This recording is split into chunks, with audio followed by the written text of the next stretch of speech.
Y'all, listen to this. I introduced my daughter the other day to The Secret of NIMH for the very first time.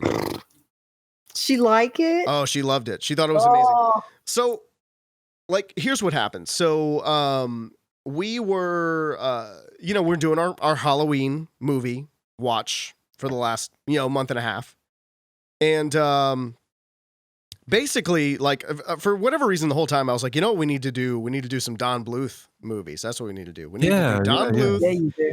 And we need to figure out, this is like in my way, you can't see me. We need to do some Don Bluth, and there's a whole bunch of other stuff we need to do. So the other night I was like, you know what, let me just pull up a list. And I'm looking at the list and I'm like, okay, if we're going to start with the Don Bluth movie, it's going to be one of these, blah, blah, blah. And I read off Secret of NIMH and my wife was like, oh, Secret of NIMH, that's what we're doing.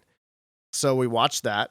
She loved it, still holds up. It was one of those things too, where it was like, I could not have conjured up any of those scenes in my mind, but as I was watching it, I could remember all of them perfectly. Oh, you know what I mean? Oh, yeah.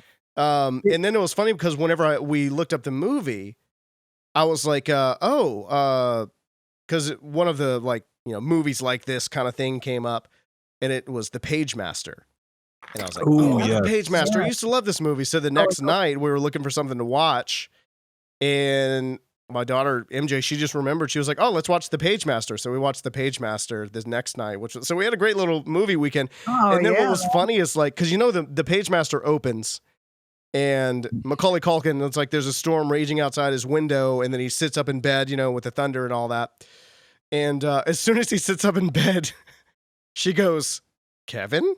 It was like really quick, but it still holds up, man. It was a great movie. That's awesome. Yeah. Good for her, man. That's really cool. Did you show her All Dogs Go to Heaven? Not yet, but it is on the list. Sorry, I'm getting rid of this pop filter. I had it in my way. And, she'll love it if she liked The Secret of NIMH. How about she's got the whole thing, and the thing is, like, and I want to show her Land Before Time, but my wife is like, I don't know if I can do Land Before Time. Yeah, that's yeah. I mean, I think she'll love it because I loved it when I was her age. I think I was a little older when it came out, but I loved Land Before Time. But now, so did I. Knowing what I know about it, I'm not sure I can watch. Yeah, let's not talk about that. Yeah, man, I don't know if I can watch. I think that's the second time we've brought that up. Yep, it on just this show coming back. Yeah. Oh wow. I don't. How about showing her Feifel Goes West instead? Oh no, we're definitely gonna do like American Tail is on the list. Like, there's no way around American Tail. So we're definitely gonna do American Tail. We're definitely gonna do Feifel Goes West because those are my two favorite ones of Don Bluth's work. And maybe that makes me basic. I don't know. Yeah, but, man. I think it is the way it is, man. But I don't think that there's any. Yeah. Go ahead, Brandon. Go ahead. Well, I mean, look, I just think as far as like as those movies go, I feel like All Dogs Go to Heaven is got a little something for everybody. Yeah, it's got gambling and animals smoking cigars and the pits of animals hell dying and impossibly cheesy slices of pizza. Like good. the way like man. I always wanted them to be. You know what I mean? Chihuahuas with a hole in their ear, Yeah, it's the way you're supposed to remember cartoon dogs, I guess. Oh yeah. And it's got it's got Dom DeLuise and that's true. Burt Reynolds. Dom DeLuise was in all those Bluth productions, and I'm so glad because he was a great actor. But my God, what an iconic voice actor! Oh yeah.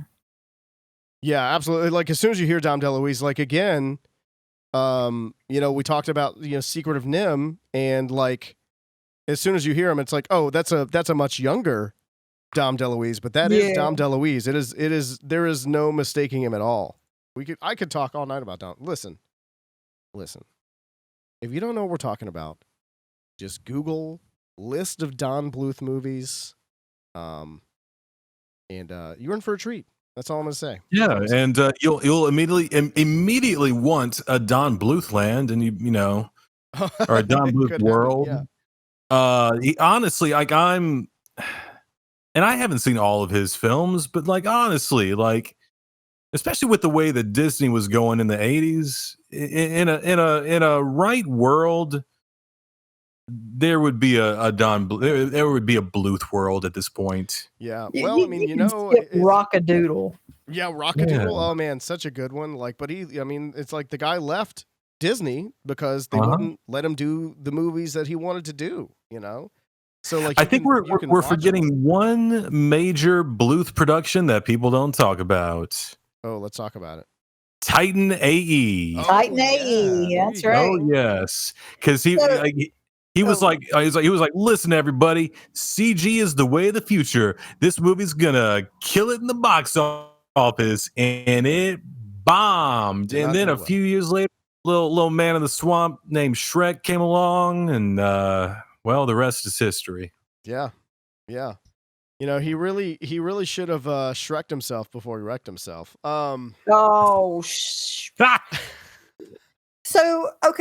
he did Robin Hood and Pete's Dragon, right? But those are Disney. Those are Disney owned. Yes. Yeah, he worked for Disney, and then he wanted to do his brand of stuff.